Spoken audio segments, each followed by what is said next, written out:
À toutes et tous, notamment félicitations d'être restés jusqu'au bout du FIG, et donc de ce FIG consacré au pouvoir. Et moi aujourd'hui je vais vous parler du pouvoir judiciaire et de ses reconfigurations spatiales, ou en tout cas ces reconfigurations sur lesquelles je vais essayer de jeter un œil de géographe. Et pour ce faire, je vais prendre un objet judiciaire qui est le bracelet électronique. Alors qu'est-ce que le bracelet électronique? Il a été au début d'année, en février 2025, mis sous le feu des projecteurs du fait de l'actualité judiciaire de l'ancien chef de l'État, Nicolas Sarkozy, qui a été condamné à une peine de 3 ans de prison, dont 1 an ferme, exécuté sous la forme d'une détention à domicile sous surveillance électronique. Et donc cet ancien chef de l'État avait interdiction de quitter son domicile avant 8 heures et après 20 heures, à l'exception des lundis, mercredis et jeudis, où l'horaire était étendu à 21h30 pour lui permettre d'assister à son procès, le procès qui a connu un dénouement récent. Nicolas Sarkozy venait ainsi grossir les rangs d'une population dite placée sous main de justice, qui n'est pas incarcérée. Autrement dit, toutes ces personnes qui exécutent des alternatives à l'incarcération. Et c'est un fait statistique qui est assez peu connu, mais cette population, elle est en fait largement supérieure à la population détenue. C'est ce que vous avez ici sur ces statistiques relativement anciennes de l'administration pénitentiaire française, parce que ça date de 2020, mais elles sont toujours d'actualité. Vous voyez que finalement, on a quasiment les trois quarts, oui, de la population suivie par l'institution judiciaire française qui le sont en fait en dehors de la prison. Ce sont donc les 67% et les 5% de ce camembert. Alors c'est vrai pour la France, mais pas seulement. On retrouverait des statistiques quasiment équivalentes aux États-Unis de personnes qui exécutent leur peine en dehors d'une prison. Alors, ce fait statistique, il traduit, à mon sens, une évolution à bas bruit d'institutions judiciaires qui s'étaient pourtant progressivement converties au cours du 19e et du 20e siècle à la prison comme mode d'exécution des peines. La prison, elle apparaît à la fin du XVIIIe siècle, elle se généralise au cours du XIXe, début du XXe siècle, elle vient remplacer des peines préexistantes progressivement. Et donc, ce qu'on voit en ce début du XXIe siècle, c'est que la prison, finalement, est elle-même dépassée par d'autres modalités de peine plus récentes qui s'exécutent donc en dehors de ces murs. Et de fait, comme tous les secteurs de l'action publique, le pouvoir judiciaire, il connaît son lot de réformes, de transformations, dont participe l'essor des alternatives à l'incarcération. Et dès lors, se pencher sur le cas d'une d'elles, en l'occurrence le bracelet électronique, nous permet d'éclairer certaines de ces transformations qui vont intéresser directement le géographe.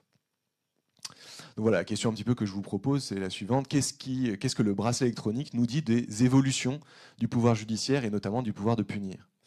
Alors, avant d'entrer dans le vif du sujet, je vous dis juste 2 mots de méthode.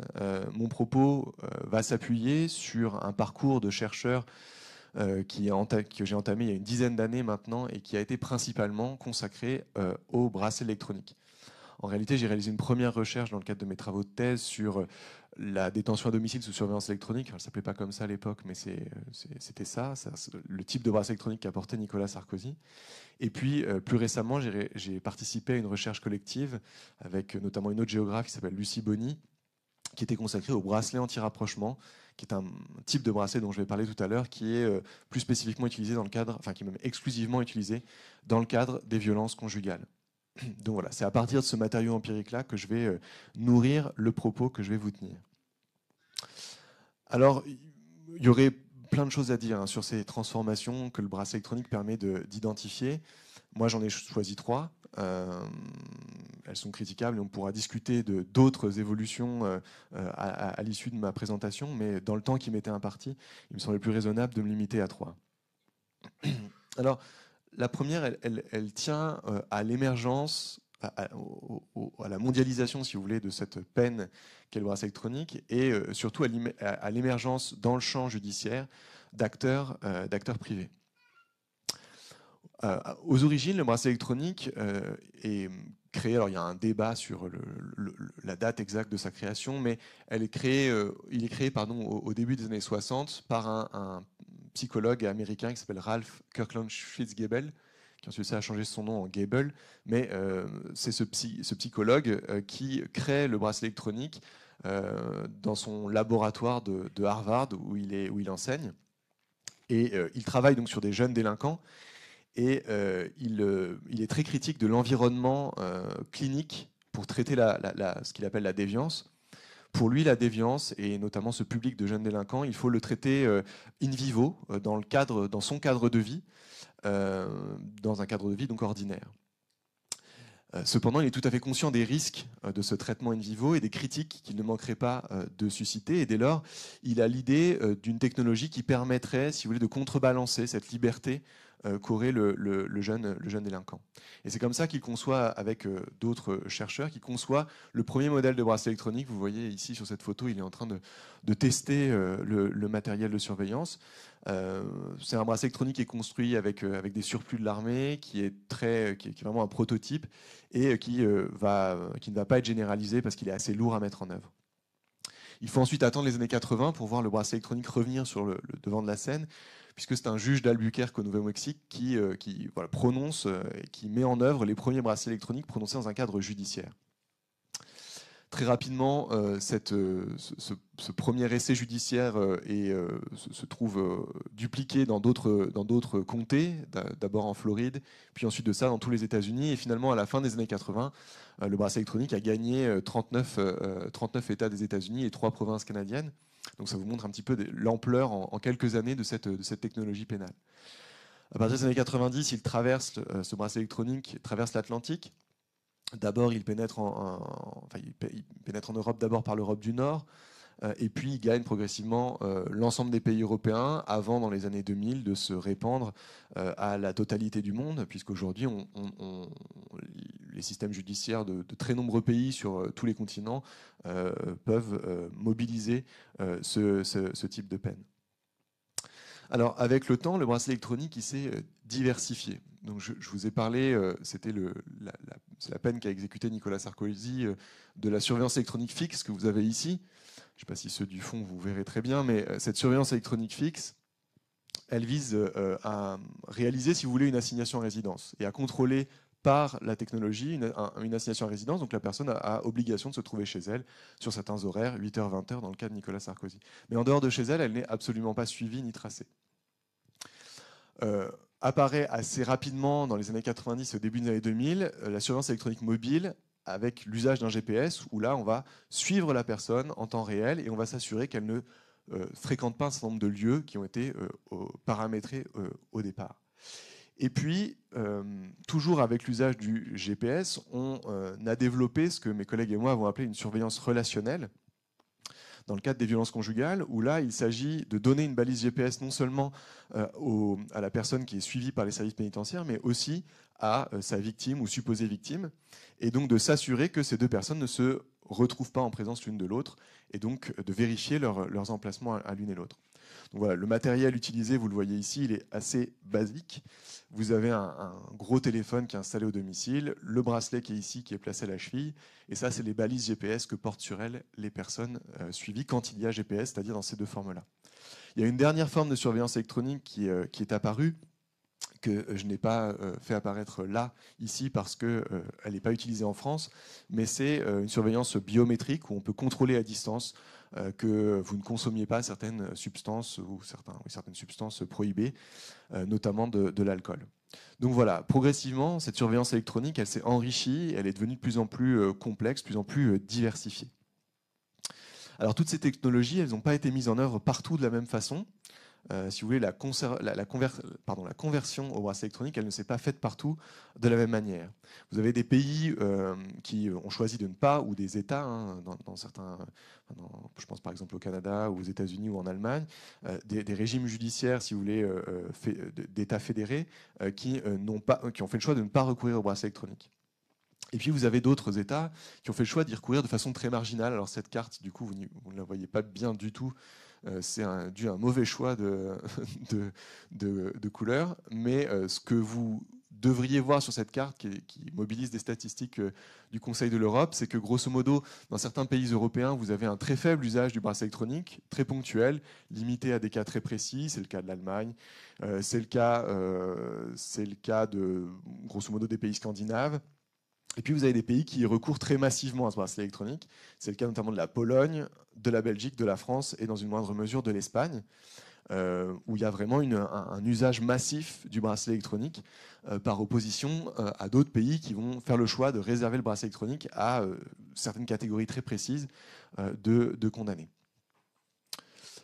Donc un usage extrêmement divers. Et puis par ailleurs, tous les pays n'ont pas fait le choix de recourir aux mêmes technologies. Par exemple, alors la Grande-Bretagne, là, les statistiques ne sont pas très parlantes. Je pourrais expliquer pourquoi, mais la Grande-Bretagne a un usage assez massif du bracelet électronique, mais simplement, par exemple, les Britanniques utilisent beaucoup plus le GPS que nous, que ce que fait la France. Le bracelet sous ce que je vous ai montré ici, la modalité intermédiaire, elle est utilisée très très rarement en France, alors que chez les Britanniques, elle est beaucoup plus répandue. Les Britanniques utilisent aussi la surveillance biométrique, ce que nous ne faisons pas en France. Cet essor du bracelet électronique, il a été très largement soutenu, en même temps qu'il a encouragé toute une industrie de la surveillance électronique. Et ces acteurs privés, ils vont intervenir à différents endroits en fait, de cette surveillance. Vous avez ici un extrait de la page internet d'un fabricant, enfin d'une entreprise spécialisée dans le bracelet électronique qui s'appelle BI Incorporated, qui est une entreprise américaine basée dans le Colorado. Et on voit bien en fait les différentes façons que ces acteurs privés ont d'intervenir dans la surveillance électronique, dans le bracelet électronique. Alors ils peuvent fabriquer des bracelets électroniques, c'est ce que vous avez ici. Ils vous font la liste de tout ce qu'ils font comme type de bracelet. Donc ils peuvent fabriquer des bracelets, ils peuvent assurer la maintenance et l'assistance technique sur les appareils qui sont utilisés, notamment changer les batteries, recharger les appareils qui ont été utilisés pour tel ou tel condamné. Ils peuvent assurer, et c'est ce que vous avez ici en haut à droite, le service de surveillance. Donc c'est eux qui finalement appellent les condamnés pour leur demander de se justifier lorsque le condamné ne rentre pas chez lui à l'heure prescrite ou lorsqu'il se rapproche d'un endroit où il ne devrait pas se trouver. Et puis vous avez certains acteurs, comme c'est donc le cas de BI Incorporated, mais c'est aussi le cas de G4S, qui est une grande entreprise britannique, qui en fait assure la totalité, qui couvre la totalité de ces différents secteurs de la surveillance électronique. Donc de ce point de vue, le bracelet électronique il s'inscrit dans un mouvement plus large de pénétration des champs judiciaires et pénitentiaires par des acteurs privés. Aux États-Unis, on estime par exemple que 8% de la population carcérale est incarcérée dans une prison qui est entièrement privée. Alors, il y a des grandes variations d'un État à l'autre. Au Montana, on atteint jusqu'à quasiment 50% de la population qui se trouve dans une prison qui est entièrement privée. Ce n'est pas juste le fait que l'entreprise possède les murs, ce qu'on trouve aussi en France, mais c'est aussi le fait que le personnel de surveillance est employé par cette entreprise.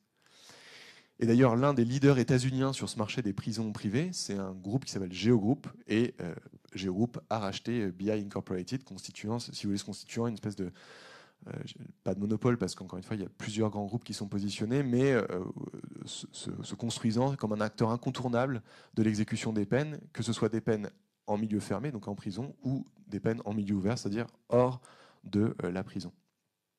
Donc voilà ce que je voulais vous montrer dans cette première partie, c'est cette idée qu'on a une pénétration de plus en plus importante de ces acteurs privés, au point que certaines fonctions qui étaient jusque-là conçues comme régaliennes sont externalisées à ces acteurs privés. Dans le cas français, lorsqu'on a développé le bracelet électronique, celui le plus simple, celui qu'avait Nicolas Sarkozy, lorsqu'on a développé ça, les députés et les sénateurs français avaient mis, et je cite, comme ligne rouge le fait que la surveillance soit toujours réalisée par le personnel pénitentiaire. En 2019, lorsqu'on a développé le bracelet anti-rapprochement dans le cas des violences conjugales, eh bien, on a externalisé la surveillance. Donc le bracelet anti-rapprochement, c'est un bracelet en France, c'est le seul bracelet en France dont la surveillance est opérée par un acteur privé et non par l'administration pénitentiaire. Donc voilà, c'est le premier point que je voulais soulever à partir du bracelet électronique. Le deuxième point va nous amener à changer d'échelle. On va se limiter au cas français. L'idée, c'est d'essayer de comprendre ce que le bracelet électronique change à l'exécution des peines. Alors, le bracelet électronique, il est conçu en France comme une alternative à l'incarcération. Alors, il peut être prononcé de différentes façons. Soit il peut être prononcé comme un aménagement de peine de prison. C'est ce dont a bénéficié Nicolas Sarkozy. C'est-à-dire que ce qu'on prononce, c'est une peine de prison. Et on vous dit, vous allez l'exécuter sous forme de bracelet électronique. On peut aménager aussi une fin de peine de prison. Donc, le bracelet électronique peut être un aménagement de peine, mais il peut être aussi une peine autonome, une peine en elle-même. On peut prononcer, on peut condamner quelqu'un à du bracelet électronique sans aucune mention de la prison. C'est une évolution législative qui est apparue en 2019. Quoi qu'il en soit, quelle que soit la modalité par laquelle on se retrouve en bracelet électronique, ça amène à ne plus être incarcéré. On n'incarcère plus le justiciable. Celui-ci exécute sa peine, alors les anglophones, ils diraient dans la communauté.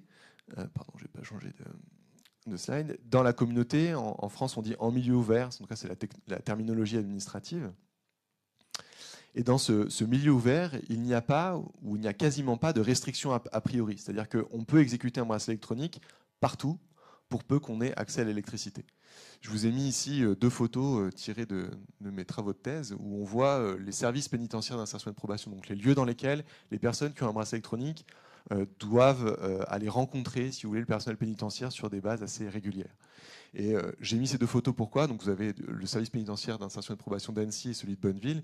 C'est qu'elle me semble bien montrer, si vous voulez, cette idée d'une disparition du lieu de la peine, d'effacement, si vous voulez, du lieu de la peine dans un espace ordinaire. Encore une fois, si on ne sait pas que c'est le service pénitentiaire d'insertion et de probation d'Annecy, qu'on passe à côté de cet immeuble, on n'en a absolument aucune idée. Et y compris pour cette petite maison à Bonneville, savoir qu'il s'agit du service pénitentiaire, c'est extrêmement compliqué. Donc il y a cette idée que la peine, en fait, elle se déroule dans un espace ordinaire et elle est quasiment rendue invisible, si vous voulez, aux yeux du tout venant. Pour autant, dans ce milieu ouvert, le justiciable n'est pas complètement libre d'aller et venir. C'est ce que je vous ai dit tout à l'heure à propos de Nicolas Sarkozy. Sa liberté, elle est bornée par des interdits, par des obligations qui vont contraindre ses déplacements quotidiens. Quand vous avez la possibilité de sortir uniquement de 8h à 20h, il y a des déplacements que vous ne pouvez plus faire. Souvenez-vous de la pandémie de Covid, hein, on a tous vécu ça, cette restriction de notre capacité de nous déplacer par l'imposition d'un horaire de retour au domicile. Donc pour chaque justiciable placé sous surveillance électronique, il faut donc dessiner les bornes spécifiques qui s'appliqueront à sa situation particulière. Autrement dit, le bracelet électronique, c'est une peine sur mesure dont les modalités s'adaptent à la situation de chaque justiciable. Et ça, c'est une très profonde modification, une très profonde différence avec la prison qui, depuis la fin du XVIIIe siècle et dans l'idéal révolutionnaire, si vous voulez, était un espace qui devait constituer une espèce de même condition pour l'ensemble des personnes condamnées. Donc pour chaque condamné, il va falloir déterminer l'espace dans lequel il sera exécuté, dans lequel sera exécutée sa peine. Le bracelet impose ainsi à l'institution judiciaire un travail géographique de 3 manières différentes. Alors je vais développer uniquement le cas de la détention à domicile sous surveillance électronique parce que ça nous prendrait trop de temps de détailler pour chacun des bracelets. Mais donc, pour mettre en place un bracelet électronique, il faut déterminer un lieu d'assignation. Il faut dire, ben voilà, vous allez exécuter cette peine à telle ou telle adresse. Donc il faut trouver une adresse, ce qui n'est pas toujours évident quand vous avez des gens qui sont à la rue, qui sortent de prison, qui ont perdu leur logement. Il va falloir ensuite de ça, une fois qu'on a trouvé l'adresse, il va falloir délimiter la superficie de ce logement. Parce qu'en fait, effectivement, la porte d'entrée souvent agit comme une limite claire, mais en réalité, vos pratiques domestiques, elles excèdent souvent votre porte d'entrée. Ce que vous avez ici, hein, dans ce petit schéma que j'ai essayé de faire de Sébastien, vous voyez, on a sa chambre, son salon, sa salle à manger, et puis il a un appentis dans lequel il a du bois, et donc du coup, son espace d'assignation incorpore, si vous voulez, cet appentis-là. Donc s'étend au-delà, en fait, de la porte d'entrée. Donc il faut délimiter, paramétrer cette zone du domicile, et ça c'est les agents pénitentiaires qui s'en chargent. Au début de la peine, ils vont au domicile et puis ils paramètrent le dispositif pour qu'il surveille dans cette zone définie. Et puis il faut enfin définir l'ampleur des déplacements autorisés hors du domicile. Donc il va falloir, si vous voulez, définir les bornes horaires de cette assignation à résidence. Il va falloir dire, il faut que monsieur machin, madame bidule, elle soit chez elle à telle heure et qu'elle y reste jusqu'à telle heure. Donc pour ça, on va tenir compte de votre emploi du temps professionnel, on va tenir compte de vos obligations familiales, on va tenir compte des soins que vous devez suivre. Voilà, donc on va délimiter, si vous voulez, cet espace des mobilités au cas par cas en fonction de votre situation personnelle. En tout cas, voilà, quel que soit oui, ce que je voulais vous dire, c'est que par ailleurs, on a d'autres problèmes qui se posent avec les autres formes de bracelet électronique. Il va falloir définir aussi, mais au bout du compte, ça revient toujours à définir des emplacements, à calculer des itinéraires. Bref, ça va amener, si vous voulez, le personnel judiciaire et pénitentiaire à se poser des questions que jusque-là, ils ne se posaient pas. C'est dans quelles conditions est-ce que vivent les personnes qui sont soumises au contrôle de la justice. Alors, ce caractère extrêmement particulier au cas par cas de ces conditions d'exécution de la peine, elles vont, et c'est un élément sur lequel je voulais insister, elles vont avoir pour effet de maximiser, si vous voulez, le poids des inégalités sociales dans l'exécution de la peine. Alors soyons bien d'accord, il ne s'agit pas de dire que la prison, dont c'était pourtant le projet, est une peine égalitaire. On est bien d'accord pour dire qu'en prison, en fonction de qui vous êtes, les conditions de vie vont être extrêmement différentes, notamment dans votre capacité à cantiner, etc. etc. Mais en prison, tous les détenus sont soumis au même règlement intérieur, tous les détenus sont dans le même bâtiment, donc il y a quand même des destinées qui sont, le temps de la peine, relativement homogénéisées. Avec le bracelet électronique, vous n'avez rien de tout ça, il n'y a aucun cadre commun. D'où des variations très importantes, notamment dans les situations résidentielles. Alors ça peut être le cas de la configuration des lieux d'assignation, où je vous ai mis deux exemples qui sont un petit peu paroxystiques, hein, mais vous avez ici deux exemples d'espaces d'assignation, un sous forme de schéma, l'autre sous forme de photo. Donc par exemple ici, Michel, lui, il est assigné à résidence dans une villa de 3 étages avec jardin et piscine. À l'inverse, Ryan, lui, il est assigné à résidence dans une toute petite chambre d'un centre d'hébergement et de réinsertion sociale. Et d'ailleurs, l'agent pénitentiaire qui a installé le dispositif le disait de lui-même que c'était plus petit qu'une cellule de prison. Donc voilà, pour vous dire que d'un condamné à l'autre, cet espace d'assignation, il va être extrêmement variable. Et donc du coup, on peut faire l'hypothèse que cette expérience de l'assignation, va être d'autant plus variable que l'espace va être d'autant plus difficile à supporter que l'espace est réduit. Donc c'est vrai de la configuration, si vous voulez, des lieux, mais c'est aussi vrai des variations du fait du statut du justiciable dans ces lieux d'assignation. Vous avez beaucoup de justiciables qui sont hébergés par un tiers. C'est-à-dire qu'ils n'ont pas la possibilité de proposer un logement pour pouvoir être assigné à résidence, donc ils vont demander à quelqu'un de les héberger. Cette personne va donner son autorisation au ministère de la Justice, mais cette autorisation, à tout moment, elle peut la retirer sur simple déclaration. Et donc, vous voyez comment est-ce que progressivement peut se créer un rapport de dépense, un rapport de pouvoir entre la personne qui héberge et la personne qui est hébergée. Alors que quand vous êtes assigné à résidence chez vous, finalement, vous n'êtes pas dépendant de ce tiers et vous n'avez pas cette conflictualité éventuelle à gérer avec un tiers. Notamment, ce qui rend très difficile le placement sous surveillance électronique pour les plus jeunes des justiciables, parce qu'ils sont chez leurs parents et la cohabitation avec les parents, ça peut parfois être assez complexe. Donc, il y a des variations dans les situations résidentielles, il y a aussi des variations dans les horaires de sortie, notamment... alors, d'une juridiction à l'autre, hein, il y a des pratiques assez différentes, donc il y a des variations, si vous voulez, de jurisprudence, mais au-delà de ces variations d'une juridiction à l'autre, ce qu'il faut avoir en tête, c'est que les personnes qui sont dites en recherche d'emploi, donc les personnes qui ne peuvent pas justifier d'un emploi, on leur met généralement les horaires de sortie les plus resserrés. Et dans le cas sur un de mes terrains, ces horaires de sortie, c'était 4 heures de sortie par jour, donc c'est quand même extrêmement restreint. 4 heures souvent en matinée, c'était généralement 8h midi, extrêmement resserré. À l'inverse, quand vous êtes en situation d'emploi, quand vous pouvez justifier d'un emploi, ben vous allez avoir vos horaires de travail généralement plus on prend en compte le temps de transport et puis la nécessité de faire des courses. Donc vous allez pouvoir sortir grosso modo entre 8 et 10 heures par jour. Donc vous voyez, en fonction de votre statut professionnel, eh bien, vous allez avoir ces variations dans les possibilités en termes de sortie de votre domicile. Donc voilà, tout ça pour dire que dans cette peine qu'est le bracelet électronique, les inégalités sociales, si vous voulez, elles vont jouer à plein et elles vont participer à différencier, si vous voulez, très nettement les expériences pénales des justiciables. Alors, les magistrats et les conseillers de probation, donc les conseillers de probation sont ceux qui vérifient que les justiciables remplissent leurs obligations lorsqu'ils sont en milieu ouvert. Donc ces magistrats et ces conseillers de probation, ils ont souvent conscience du poids de ces inégalités et de ces différences de traitement. Et de même, ils essayent, au cas par cas, en fonction de qui ils sont, de les compenser. Je vous en donne ici un exemple. Vous avez à nouveau un placement sous surveillance électronique dans une chambre de CHRS, de Centre d'hébergement de réinsertion sociale, et vous voyez un espace extrêmement restreint dont la conseillère pénitentiaire dit elle-même que, première sentine, quand on rentre à l'endroit où habite monsieur, on se sent tout de suite complètement oppressé. Et donc, en raison de ce sentiment d'oppression qu'elle ressent elle-même en entrant dans cet espace d'assignation, elle va autoriser l'agent pénitentiaire à élargir en fait l'espace d'assignation pour inclure cette galerie couverte afin de lui permettre de sortir de temps en temps, de s'aérer et de fumer une clope, d'autant que ce condamné, il est précisément en recherche d'emploi, donc il ne peut sortir que de 8h à midi. Donc voilà, cet exemple pour vous montrer que ces inégalités de traitement, les agents de l'institution judiciaire, ils en ont conscience, et pour eux c'est un véritable problème qu'ils essayent comme ils peuvent, au cas par cas, de compenser.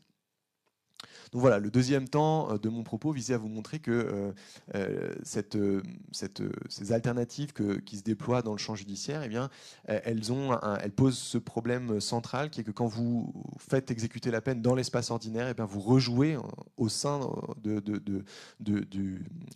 l'expérience pénale, vous allez rejouer en fait les inégalités qui préexistent entre les justiciables. Troisième temps de mon propos, on a parlé jusqu'ici de bracelet électronique et donc d'électronique. Et donc le bracelet électronique, il témoigne aussi d'une technologisation croissante de la justice et d'une part croissante, si vous voulez, faite aux technologies de l'information et de la communication. Tous ces bracelets électroniques, ils fonctionnent en mobilisant soit le réseau GPS, soit ce qu'on appelle le LBS, donc une localisation par triangulation entre différentes antennes du réseau. Et ce qu'on va géolocaliser, c'est soit l'unité de surveillance qui est installée au domicile, soit la personne qui est sous bracelet électronique. Alors, ce qui est intéressant, c'est qu'effectivement, ces technologies, elles permettent de suivre les justiciables à distance et elles permettent de les accompagner, d'appuyer leur réinsertion, mais elles permettent aussi, si vous voulez, de prévenir la réitération, voire la récidive de certains actes délictueux. Ici, vous avez l'extrait de mon carnet de terrain, mon moment d'observation réalisé dans le pôle de surveillance des bracelets anti-rapprochement. Et dans ce cas de figure, je ne vous le lis pas parce que j'ai pas le temps, mais dans ce cas de figure, de fait, vous avez un auteur de violence conjugale qui se rapproche de sa victime, qui est à moins de 100 mètres de la victime, et la téléopératrice qui s'en aperçoit, qui appelle la victime, et la victime n'avait pas vu que l'auteur se rapprochait, donc d'un certain point de vue. Et puis là, ensuite de ça, la téléopératrice fait appel aux forces de l'ordre, les forces de l'ordre interviennent et l'auteur s'éloigne. Donc, d'un certain point de vue, là, la technologie, elle a permis de prévenir éventuellement de nouvelles violences sur cette victime. Donc, ces technologies, elles fonctionnent, ou en tout cas, il leur arrive de fonctionner. Pourquoi je dis il leur arrive de fonctionner et je prends ces pincettes, c'est que ces technologies, elles connaissent aussi de très nombreux dysfonctionnements. Et si je reprends le cas du bracelet anti-rapprochement, vous avez ici un dossier, donc des alarmes. J'ai fait une comptabilité, si vous voulez, d'un certain nombre d'alarmes trouvées dans un dossier judiciaire d'une personne sous bracelet anti-rapprochement. Et vous voyez que en l'espace de quelques mois, du 3 décembre 2022 au 17 avril 2023, on avait 83 alarmes qui étaient toutes des alarmes liées à des dysfonctionnements techniques qui figuraient dans le dossier. Et même sur les 5 derniers jours, on était à 22 alarmes. Et encore, ça c'est un comptage à minima parce que c'était les alarmes qui étaient dans le dossier. Donc il y avait peut-être des alarmes qui n'avaient jamais été imprimées. Et donc vous voyez, chaque jour, on avait plusieurs alarmes et à chaque fois sur des temps très brefs qui sont liés à des absences de position. Donc juste à un moment où il y a une perte de réseau GPS ou LBS de la part du dispositif, il envoie une alarme, il dit qu'il ne capte pas le réseau et donc du coup que la surveillance est plus opérationnelle. Ces alarmes, elles sont très nombreuses et elles sont donc extrêmement coûteuses en temps pour les opérateurs qui réalisent la surveillance, mais aussi pour les professionnels du champ judiciaire qui doivent ensuite de ça traiter ces rapports d'incidents qui s'accumulent sur leur bureau et qui est extrêmement chronophage pour eux. Et puis, du fait de la multiplication de ces dysfonctionnements techniques, ça va produire, si vous voulez, une forme d'incertitude. Alors là, c'est encore un extrait de journal de terrain dans le cadre d'une observation au pôle de surveillance des bracelets anti-rapprochement, où là, c'est vraiment un cas, je pense que c'est assez unique. où en fait ce qui se passe, c'est que la victime est géolocalisée à 2 endroits, et à 2 endroits différents, à 100 km l'un de l'autre. Sauf que dans un de ces endroits, elle se retrouve juste à côté de l'auteur, de là où est géolocalisé l'auteur. Et donc, on a un agent de surveillance qui se retrouve dans cette situation où soit il a une situation qui est absolument pas problématique, la victime et l'auteur sont à 100 km l'un de l'autre, il n'y a aucun problème, soit ils sont à quelques mètres l'un de l'autre, et donc il faudrait pouvoir dépêcher les forces de l'ordre sur place. Et là, l'agent de surveillance n'arrive pas à savoir lequel de ces 2 points GPS, géolocalisant la victime, correspond véritablement à la position de la victime. Et donc, il y a une grande incertitude. Il ne sait pas s'il doit faire intervenir les forces de l'ordre ou pas.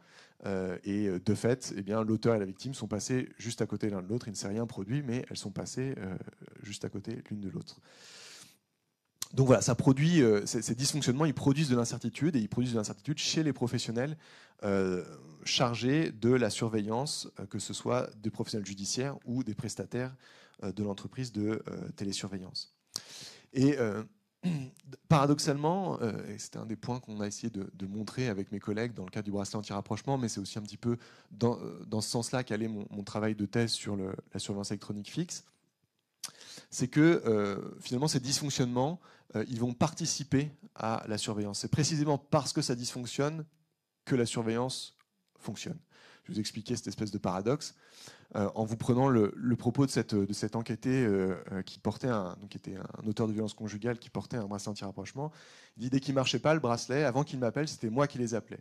Il ne marque pas de localisation, ça fait que c'est moi qui appelais. Je vais à la salle de sport, ça ne marche pas. C'est un bâtiment en fer, il y a de l'alu et ça fait que ça brouille les ondes. Ça fait qu'à chaque fois que je m'entraînais, j'étais obligé de les appeler avant que je rentre pour leur expliquer que j'étais à la salle, prendre des photos de la salle pour montrer qu'à telle heure, j'étais à la salle quand je rentre et quand je sors. Donc là, en fait, vous avez une personne qui est placée sous surveillance électronique qui, d'un certain point de vue, supplée les défaillances du dispositif technique. Parce que ça ne marche pas, il le fait marcher. Alors que c'est censé marcher et que ça ne marche pas, il le fait marcher. Et il le fait marcher en utilisant lui-même des technologies, alors pas de l'information et de la communication, mais des technologies qui permettent de produire une preuve dont il pense qu'elle va être recevable devant la justice. Donc on a, si vous voulez, cette espèce de paradoxe de cette technologisation, ce mouvement de technologisation de la justice, que ça alourdit énormément le travail des professionnels judiciaires, ça transforme leurs pratiques et leurs ethos professionnels, ça alourdit énormément leur travail à eux, et d'un certain point de vue, ça n'allège pas non plus le poids d'une conscience, d'une surveillance permanente sur les justiciables. Voilà donc pour ces 3, si vous voulez, transformations à l'œuvre dans l'institution judiciaire que j'ai essayé de vous dessiner à partir du cas du bracelet électronique. Et donc je suis à votre disposition pour des questions éventuelles.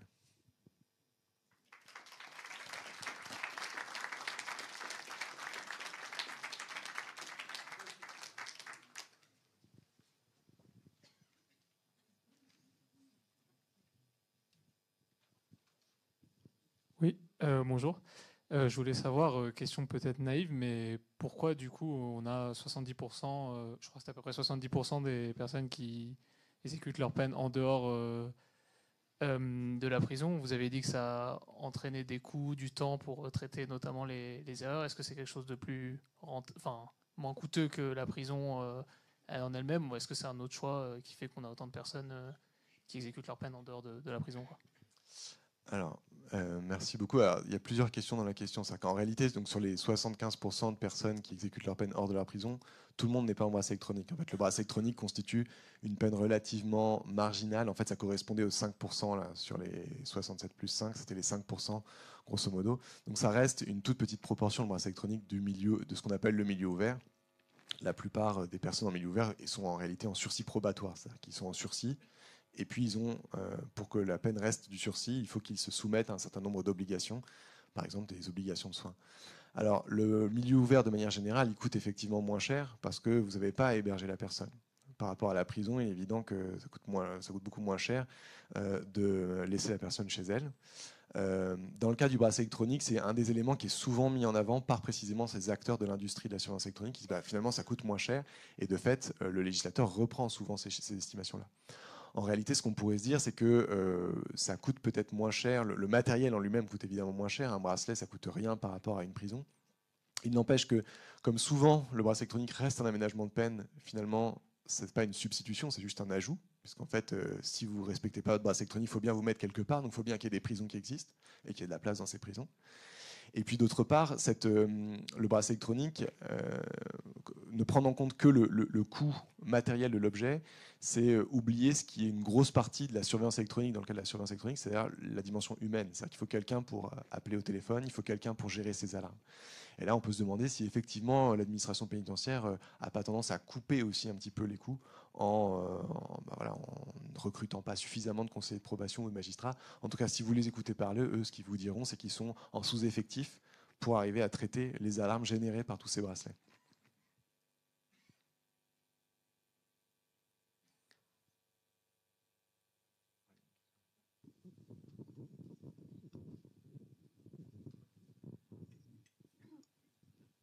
Oui, déjà merci pour votre intervention.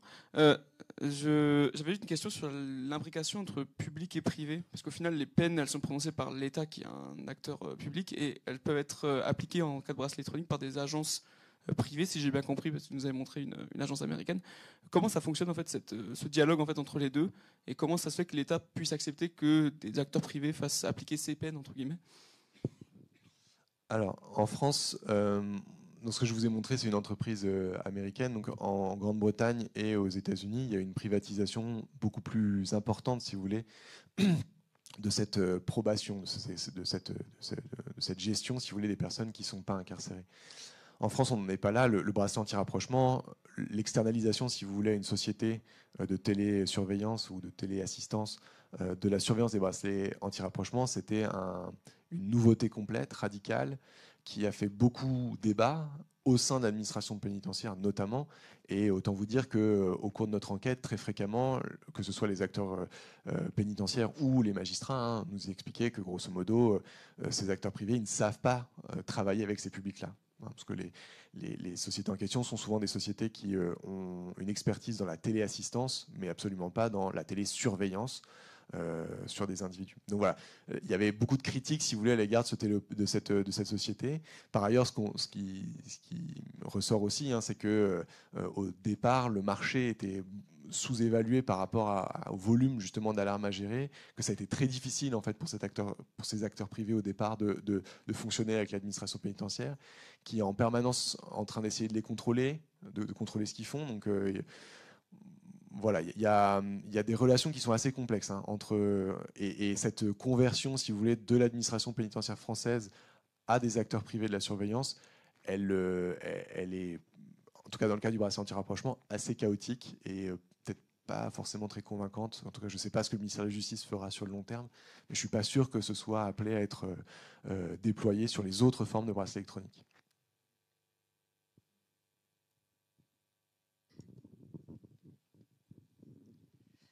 Bonjour, merci également pour cette présentation. Qu'est-ce qui justifie l'utilisation du bracelet électronique par rapport à ce suivi judiciaire en milieu ouvert? Alors, la justification, elle tient souvent...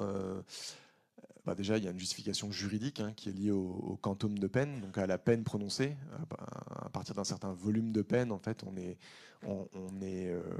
peut mettre un bracelet électronique et même on estime que c'est nécessaire. Il y a évidemment la perception de la gravité des faits par le magistrat. Et puis il y a la question aussi des carrières délinquantes, c'est-à-dire qu'au bout d'un moment, le magistrat, s'il voit une réitération de faits de délinquance, il va avoir tendance à vouloir, pour le dire crûment, taper du poing sur la table en prononçant une peine ferme.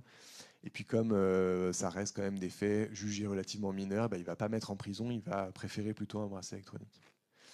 Mais donc, en fait, en France, sur des peines de 6 mois, c'est une automatisation, si vous voulez, c'était censé être une automatisation du bracelet électronique. Pour des peines de moins de 6 mois de prison, c'était automatiquement un bracelet électronique. Au-delà, c'était normalement un bracelet électronique, sauf contre-indication, et puis après, c'était incarcération.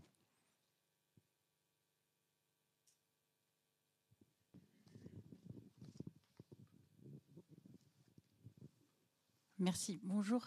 Est-ce que vous pouvez nous dire si on va vers un développement de plus en plus de ce système d'exécution des peines? Du coup, est-ce que ça va se développer encore? Ou est-ce que On en est pour l'instant au stade d'études et enfin, je suis pas quelqu'un d'optimiste, donc voilà, dites-moi.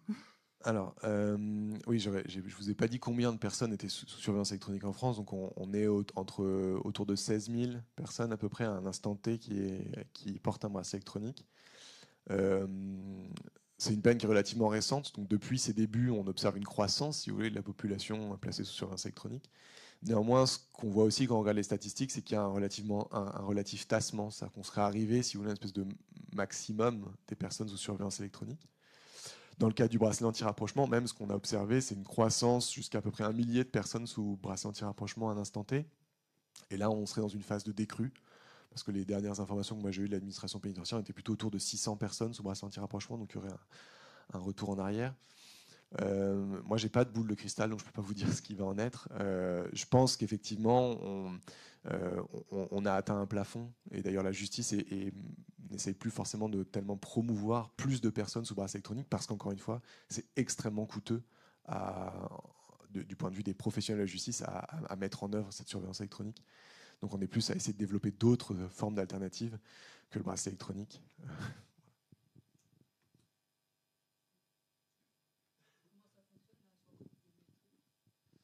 Surveillance biométrique, ça fonctionne via la sueur. En fait, il y a des capteurs sur les bracelets qui mesurent dans la sueur la présence d'alcool. Il y a aussi dans cette surveillance biométrique la possibilité d'inclure de la reconnaissance faciale pour s'assurer que c'est bien la personne qui est censée porter le bracelet qui le porte, quoi.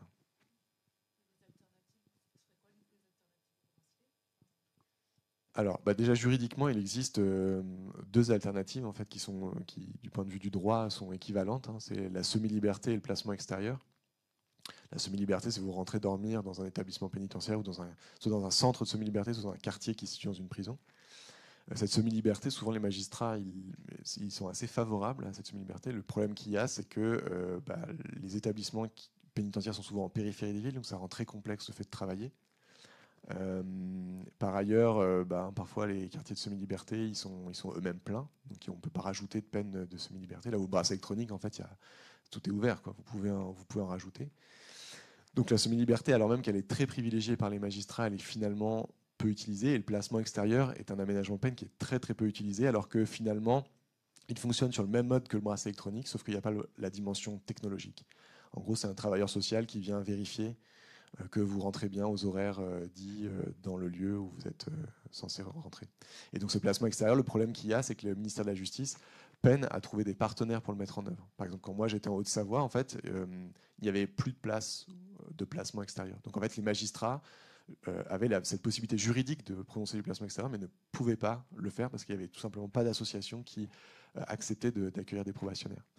Donc voilà, ça c'est un autre aspect de la privatisation, c'est le travail partenarial du ministère de la Justice avec des associations, qui est extrêmement difficile à mettre en œuvre parce qu'il y a de la rotation dans les associations, il y en a qui disparaissent, d'autres qui apparaissent, et que par ailleurs il y a des associations qui changent aussi de public, ou en tout cas ne sont pas forcément constantes dans le temps dans la gestion de tel ou tel public. Donc pour l'administration pénitentiaire, c'est aussi très difficile d'arriver à mettre en œuvre ces partenariats associatifs.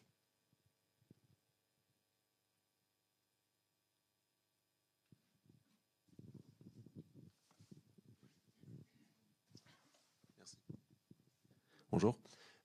Au sortir d'une précédente conférence concernant Starlink et les enjeux de pouvoir liés au réseau satellitaire, je m'interrogeais en fait sur la connexion des bracelets et les enjeux de pouvoir qu'il pouvait y avoir liés à ça. Alors effectivement, c'est un des points qui a beaucoup fait, alors, plus tellement maintenant, mais qui a fait beaucoup débat au début, au moment où on a déployé le bracelet électronique fixe et le bracelet mobile, donc avec GPS où on vous suit partout, là, pas le bracelet anti-rapprochement. Une des grosses questions qui se posaient, c'était de savoir qui assurait la surveillance, et on était dépendant du système GPS, donc du système américain, et donc ça posait un problème aux députés français d'être dépendants d'une technologie américaine. Alors au début des années 2000, on disait oui, mais il va y avoir un système de géolocalisation européen qui va être mis en place. Et puis finalement, ça a tardé. Et donc aujourd'hui, c'est plus un objet de débat, alors qu'on est toujours dépendant du système GPS. C'est plus du tout un objet de débat de savoir si c'est par le biais d'une technologie américaine qu'on arrive à surveiller nos personnes condamnées.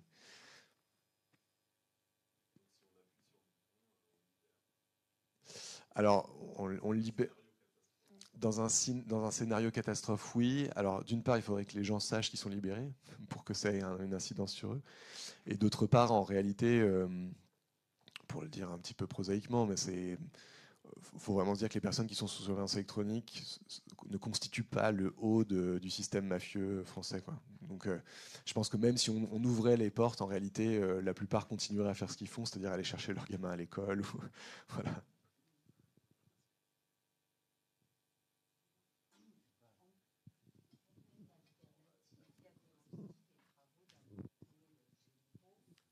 Exactement. Alors, le travail d'intérêt général, c'est effectivement une autre alternative. Donc, dans les peines en milieu ouvert, dans la hiérarchie, si vous voulez, il y a la plus prononcée, c'est le sursis probatoire. Puis ensuite de ça, c'est le travail d'intérêt général. Et ensuite, les aménagements de peine type bracelet électronique. Le travail d'intérêt général, il a longtemps été un peu en déclin. Au début du premier quinquennat d'Emmanuel Macron, il y a eu une tentative pour le renouveler. Et on retrouve avec le travail d'intérêt général ce que j'évoquais tout à l'heure avec le placement extérieur, c'est-à-dire le problème pour le ministère de la Justice de travailler en partenariat avec des acteurs privés, parce que le travail d'intérêt général, ou privé ou public, mais en tout cas de travailler avec des acteurs qui ne soient pas issus du monde judiciaire. Et donc le ministère de la Justice a essayé de développer un système de cartographie qui permettait de faciliter en fait l'identification de postes de travail d'intérêt général, mais ça reste une mesure qui est, en tout cas d'après les acteurs judiciaires, qui est sous-utilisée par rapport à ce qu'elle pourrait être. Parce que là, vous êtes vraiment très dépendant de ce qui existe comme possibilité. C'est difficile à mettre en œuvre. Et puis, par ailleurs, il y a un problème aussi territorial. Moi, j'avais un petit peu travaillé sur le travail d'intérêt général. Je me souviens de cette conseillère pénitentiaire lyonnaise qui me disait il y a des places de travail d'intérêt général en Haute-Savoie, et pour mes je la cite, pour mes gamins de Vaux-en-Velin, ce serait bien, mais c'est pas le même territoire, donc je peux pas les envoyer faire leur travail d'intérêt général en Haute-Savoie, alors même qu'en voiture, c'est 1h30 de déplacement, quoi. Bonjour, je suis ici. Vous parliez tout à l'heure de certains pays qui n'ont pas recours au bracelet électronique, comme l'Allemagne. Est-ce que du coup, ils ont d'autres alternatives ou en fait on est sur des propositions plus traditionnelles? Alors, l'Allemagne, ils ont le bracelet électronique. Alors, ce qui est très compliqué, c'est qu'en Allemagne, si j'ai bien compris, mais je suis vraiment pas un spécialiste du système judiciaire allemand, il y a une différence entre ce qui se fait au niveau du Land et ce qui se fait au niveau fédéral. Oui, il y a des pays qui développent plutôt des systèmes alternatifs du type placement extérieur, semi-liberté, qui vont développer aussi le sursis probatoire. C'est extrêmement variable en fait d'un pays à l'autre. Moi, je vous avoue que déjà, la maîtrise du contexte français m'a pas mal polarisé. Voilà. Mais par contre, ce qui est intéressant, c'est qu'on voit avec le cas du bracelet anti-rapprochement que on a des pays des provinces en l'occurrence comme le Québec, qui avaient toujours été opposés au bracelet électronique et qui n'a pas mis en place les premières formes de bracelet électronique, qui, pour le cas spécifique des violences conjugales, a pour le coup développé un bracelet anti-rapprochement. Donc c'est converti, si vous voulez, au bracelet électronique, mais pour ce cas très spécifique des violences conjugales.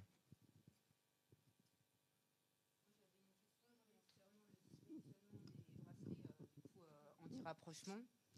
Je voulais savoir, comme là c'est d'actualité, étant donné qu'il y a quand même encore eu des féminicides avec des femmes qui avaient déclenché ces bracelets et qui ont quand même été malheureusement tuées malgré le bracelet. Quelle est la responsabilité pénale finalement, vu qu'après on est sur une entreprise privée qui gère ça? Parce que là on ne peut plus dire que c'est que l'État, mais c'est quoi en fait? Comment ça se passe dans ces cas-là? Alors, pour ce qui est de la dimension actualité, il me semble pas qu'il y ait eu de femme avec un bracelet anti-rapprochement qui a été tuée. La femme en question, je pense auquel vous pensez, elle avait un téléphone grave danger, qui est encore un autre dispositif, mais qui en fait la nuance est importante parce que dans le téléphone grave danger, il faut que la victime elle-même active. Donc la surveillance n'est pas passive, elle est active de la part de la victime. L'avantage entre guillemets du bracelet anti-rapprochement, c'est que la surveillance elle est passive, elle se fait malgré elle. Vous voyez dans la situation que je vous ai montrée, la victime n'avait pas vu qu'il y avait un rapprochement de l'auteur. Alors après, pour ce qui est de la responsabilité, c'est une question très importante et très intéressante. Et en réalité, l'entreprise de surveillance, elle convient avec l'administration pénitentiaire de protocoles. Et donc les agents de surveillance, ils doivent à la lettre suivre ce protocole. Le problème, c'est qu'en réalité, ce protocole, il n'arrive pas à couvrir l'ensemble des situations rencontrées sur le terrain. Typiquement, celle où vous avez 2 points GPS de la victime, ça ne figure dans aucun manuel à disposition d'aucun surveillant. Et moi, j'étais à côté d'elle, cette surveillante. Elle était complètement paniquée parce que précisément, la question de la responsabilité personnelle se posait et elle était vraiment paniquée. Elle ne savait pas quoi faire. Enfin, elle a fait plein de choses, mais sans savoir si c'était vraiment utile.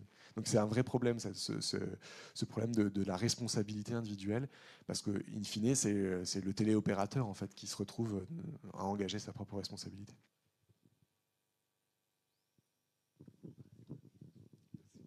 Bonjour.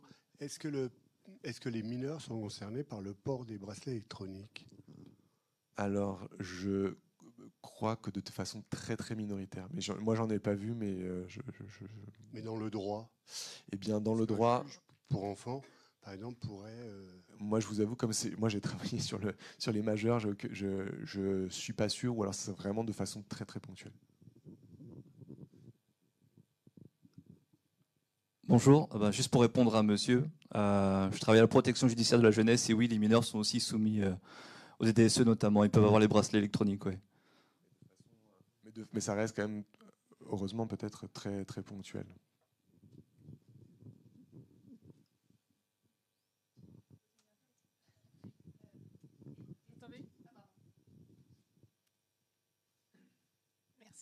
Moi, j'ai jamais vu de personnes porter un bracelet électronique. J'imagine que c'est discret, mais j'aurais voulu savoir si les personnes que vous avez rencontrées concernées par ce dispositif ont évoqué avec vous le fait d'être stigmatisées.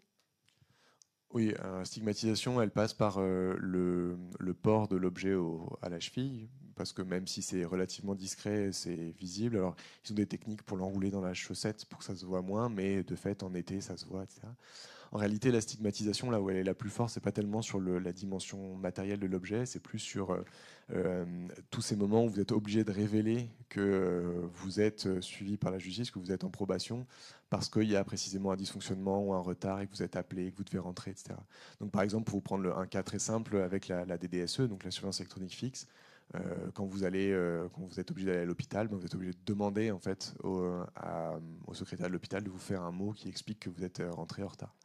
Voilà, pareil, quand vous faites des horaires, quand vous avez des heures sup qui se déclarent le jour même et que vous n'avez pas pu prévenir votre conseiller pénitentiaire, il va falloir dire à votre patron qu'en fait, il faut qu'il produise un justificatif qui explique pourquoi est-ce que vous n'êtes pas rentré à l'heure chez vous comme vous étiez censé le faire.